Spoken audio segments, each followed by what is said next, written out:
लाडक्या बहिणींना सर्वात मोठी आनंदाची बातमी, नवीन अर्ज सुरू. हे 5 कागदपत्र असतील तर तुम्हाला देखील अर्ज इथं करता येणार आहे. लगेच अर्ज करा. नमस्कार लाडक्या बहिणींनो, अत्यंत आनंदाची बातमी आणि सर्वात मोठी खुशखबर तुमच्यासाठी म्हणजे लाडकी बहीण योजनेचे नवीन फॉर्म पुन्हा एकदा सुरू करण्यात आलेले आहे. आता तुम्ही जर मागच्या वेळी फॉर्म भरायचं राहून गेलेला असेल किंवा तुमचा अर्ज रिजेक्ट झालेला असेल किंवा तुम्ही यामधून अपात्र ठरलेले असाल तर काळजी करू नका. या व्हिडिओमध्ये तुम्हाला सविस्तर माहिती सांगणार आहे. ही 5 कागदपत्रे तयार ठेवा जेणेकरून लाडकी बहीण योजनेचे पैसे तुमच्या खात्यामध्ये जमा होईल. आणि नवीन फॉर्म जर भरत असाल तर हा व्हिडिओ तुम्ही शेवटपर्यंत बघा. सध्या निवडणुकीमुळे आचारसंहिता संपत आलेली आहे, तर आता लाडक्या बहिणींना पुन्हा मोठी खुशखबर. तुमच्याकडे आधार कार्ड असणे आवश्यक आहे. तुमच्या आधारला मोबाईल नंबर लिंक असणे गरजेचे आहे. दुसरं ज्या तुमच्याकडे बँकेचं पासबुक जे की डीबीटी त्याला लिंक असणे आवश्यक आहे. बँकेचं आधार लिंक याचप्रमाणे KYC केलेले असणे आवश्यक आहे. पिवळे किंवा केशरी रेशन कार्ड तुमच्याकडे असणे आवश्यक आहे. उत्पन्नाचा दाखला किंवा तुमच्याकडे रेशन कार्ड देखील असणे आवश्यक आहे. वार्षिक उत्पन्न 2.5 लाखापेक्षा जास्त नसावे. याचप्रमाणे तुमच्याकडे TC, डोमिसाईल सर्टिफिकेट किंवा वोटर कार्ड यापैकी एखादं डॉक्युमेंट्स असलं तरी चालेल. एक गोष्ट लक्षात ठेवा, मागच्या वेळी लाखो महिलांचे फॉर्म बँक खाते आधार लिंक नसल्यामुळे KYC नसल्यामुळे पैसे थांबलेले आहेत.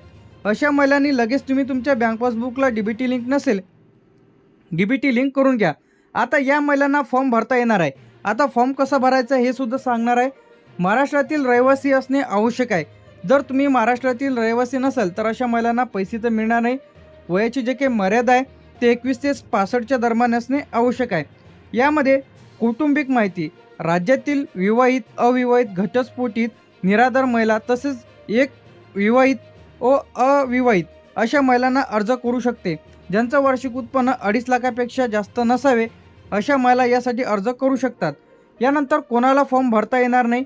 ज्यांचं वार्षिक उत्पन्न 2.5 लाखापेक्षा जास्त आहे, इन्कम टॅक्स भरत आहे, कोणी सरकारी नोकरीमध्ये आहेत किंवा पेन्शन मिळत आहे, याचप्रमाणे संजय गांधी निराधार अनुदान योजना, श्रावणबाळ, दिव्यांग किंवा 4 चाकी वाहन आहे, ट्रॅक्टर वगळून, तर अशांना 1500 रुपये लाडक्या बहिणींची इथं मिळणार नाही. अशा महिलांचे पैसे इथं बंद झालेले आहेत. आता ज्या महिलांचे फॉर्म मागच्या वेळी अपात्र रिजेक्ट झालेले आहेत, अचूक फॉर्म भरताना चुका झालेल्या आहेत, अशा महिलांना फॉर्म इथं भरता येणार आहेत. आता या जिल्ह्यांमध्ये लाडक्या बहिणींचे नवीन अर्ज सुरू. यामध्ये कोणकोणते जिल्हे? मुंबई शहर, मुंबई उपनगर, ठाणे, पालघर, रायगड, रत्नागिरी, सिंधुदुर्ग. पुणे विभागामधील पुणे, सातारा, सांगली, सोलापूर, कोल्हापूर. नाशिक विभागामधील नाशिक, अहमदनगर, धुळे, जळगाव, नंदुरबार. छत्रपती संभाजीनगर विभागामधील येथे छत्रपती संभाजीनगर, जालना, परभणी, हिंगोली, नांदेड, बीड, लातूर, धाराशिव. अमरावती विभागामधील अमरावती, अकोला, बुलढाणा, वाशिम, यवतमाळ. यानंतर नागपूरमधील नागपूर, वर्धा, भंडारा, गोंदिया, चंद्रपूर, गडचिरोली. मुख्यमंत्री माझी लाडकी बहीण योजनेचा फॉर्म घरबसल्या देखील तुम्हाला इथं भरता येणार आहे. आता फॉर्म कुठे भरायचा आहे तर तुम्ही अंगणवाडी सेविका, नारी शक्ती दूत ॲप्लिकेशनच्या माध्यमातून, CSC सेंटर अशा ठिकाणी तुम्हाला अर्ज इथं करता येणार आहे. आता अर्ज कसा करायचा आहे? दुसरी स्टेप म्हणजे तुम्हाला रजिस्ट्रेशन यावरती क्लिक करायचं आहे. नारी शक्ती दूत ॲप्लिकेशनच्या माध्यमातून पहिले फॉर्म भरता येत होते. यानंतर वेबसाईट बंद झाली, ॲप्लिकेशन बंद झाली, त्यानंतर वेबसाईट इथं सुरू करण्यात आलेली आहे. या पद्धतीने तुम्हाला अर्ज इथं करायचा आहे. यामध्ये तुम्हाला दिसेल मुख्यमंत्री माझी लाडकी बहीण योजनेचा अर्ज नमुना, अर्जदाराची वैयक्तिक माहिती. यामध्ये महिलांचे पूर्ण नाव टाकायचं आहे आधारनुसार. कशानुसार? आधारनुसार इथं टाकायचं आहे. यानंतर तुमचं जर लग्न झालेलं असेल तर तुमच्या पतीचं नाव टाका. अनमॅरिड असेल म्हणजे लग्न झालेलं नसेल तर वडिलांचं पूर्ण नाव टाका. तुमची जन्मतारीख इथं टाकायचं आहे. तुमचं वय टाकायचं आहे. 21 पूर्ण असणे आवश्यक आहे, 21 ते 65च्या दरम्यान. यानंतर तुमचा आधार नंबर टाका. बँक खाते आधारशी लिंक आहे का हे टाका.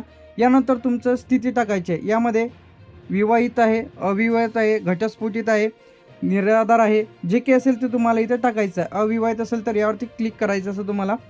यानंतर तुमच्या पत्याची माहिती द्यायची आहे. यामध्ये तुमच्या गावाचं पूर्ण नाव, याद, पोस्ट, तालुका, जिल्हा. यानंतर वार्ड क्रमांक किंवा गावाचे नाव टाका, तुमचा तालुका, जिल्हा, पिनकोड. बँकेची माहिती इथं भरायची आहे. यामध्ये बँकेचे पूर्ण नाव, कोणती बँक आहे, state bank of India, post payment bank आहे, एअरटेल पेमेंट बँक आहे, जे काही बँकेचे नाव ते टाका. बँकेचे नाव टाका, ब्रँच कोणती येते ते, बँकेचे खाते क्रमांक टाका, IFSC कोड टाका. यानंतर महत्त्वाचं जो काही यामध्ये आहे, बँक खाते आधारशी लिंक आहे तर होयवरती क्लिक करा. डीबीटी ज्याला बँक पासबुकला आधार लिंक आहे तेच बँकेचं पासबुक द्या. यानंतर इथे आपलं कौटुंबिक माहिती, यामध्ये रेशन कार्ड नंबर तुम्हाला इथे टाकायचा आहे. पिवळ्या की केशरी आहे हे तुम्हाला टिकमार्क करा. वार्षिक उत्पन्न किती आहे? 2.5 लाखापेक्षा जास्त नसावे. त्याचप्रमाणे उत्पन्नाचा दाखला जोडलेला आहे का? होयवरती क्लिक करा. नसेल जोडला तर नाही करा. याचप्रमाणे रेशन कार्ड, जर तुमचा उत्पन्नाचा दाखला असेल तर रेशन कार्डची आवश्यकता नाही. आता यासोबत जोडायची तुम्हाला आवश्यक कागदपत्र अशी टिकमार्क करा. आधार कार्ड, बँकेचं पासबुक, रहिवासी दाखला, यामध्ये शाळा सोडण्याचा दाखला किंवा मतदान कार्ड देखील देऊ शकता. यानंतर रेशन कार्ड. रेशन कार्ड दिल्याच्या नंतर जर तुमच्याकडे रेशन कार्ड नसेल तर उत्पन्नाचा दाखला द्या. उत्पन्नाचा दाखला असेल तर रेशन कार्डची आवश्यकता नाही. अर्जदाराचा फोटो द्या. डिक्लेरेशन फॉर्म, जे की तुम्हाला खाली दिलेले आहे, स्वयं घोषणापत्र, या पद्धतीने तुम्हाला इथं याचा स्क्रीनशॉट काढून घ्यायचा आहे. आता अर्ज जे की बरेच जणांचे रिजेक्ट होण्याचे मूळ कारणं जे की आहे यामध्ये आधार कार्ड, बँकेचं पासबुक, रेशन कार्डवर महिलांचे नाव वेगवेगळे आहे. उदाहरणार्थ लग्न झाल्यानंतर त्यांचे नाव वेगळे आहे. मोबाईल नंबर, याचप्रमाणे फोटो अस्पष्ट आहे. याचप्रमाणे बरेच जणांचे बँक खाते फ्रीज झालेले आहे, म्हणजे बंद झालेले आहेत, तर अशांमुळे पैसे इथं येत नाही आहे. यानंतर बरेच जणांचा अर्ज अप्रूव्हल आहे, पेंडिंग आहे. बरेच जणांचे अर्ज इथं रिजेक्ट झालेले आहे.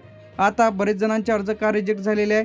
बरेच जणांनी चुकीची माहिती दिलेली आहे, KYC केलेले नाही, तर अशामुळे नारी शक्ती दूत ॲप्लिकेशनच्या माध्यमातून देखील तुम्हाला इथं फॉर्म भरता येणार आहे. आता लवकरच लाडक्या बहीण योजनेचे नवीन फॉर्म सुरू होणार आहे.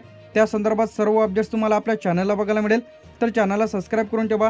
ही 5 डॉक्युमेंट्स तुमच्याकडे लगेच तयार ठेवा, जे की आपण सांगितल्याप्रमाणे आधार कार्ड, रहिवासी दाखला, बँकेचं पासबुक, उत्पन्नाचा दाखला, मोबाईल नंबर, आधारची लिंक असणे गरजेचे आहे. आता लाडक्या बहीण योजनेचे नवीन अर्ज सुरू, लगेच कागदपत्र तयार ठेवा. जसे की फॉर्म सुरू होतील त्या संदर्भात सर्वप्रथम आपल्या चॅनलवरती अपडेट मिळेल, तर चॅनलला तुम्ही सबस्क्राईब करून ठेवा.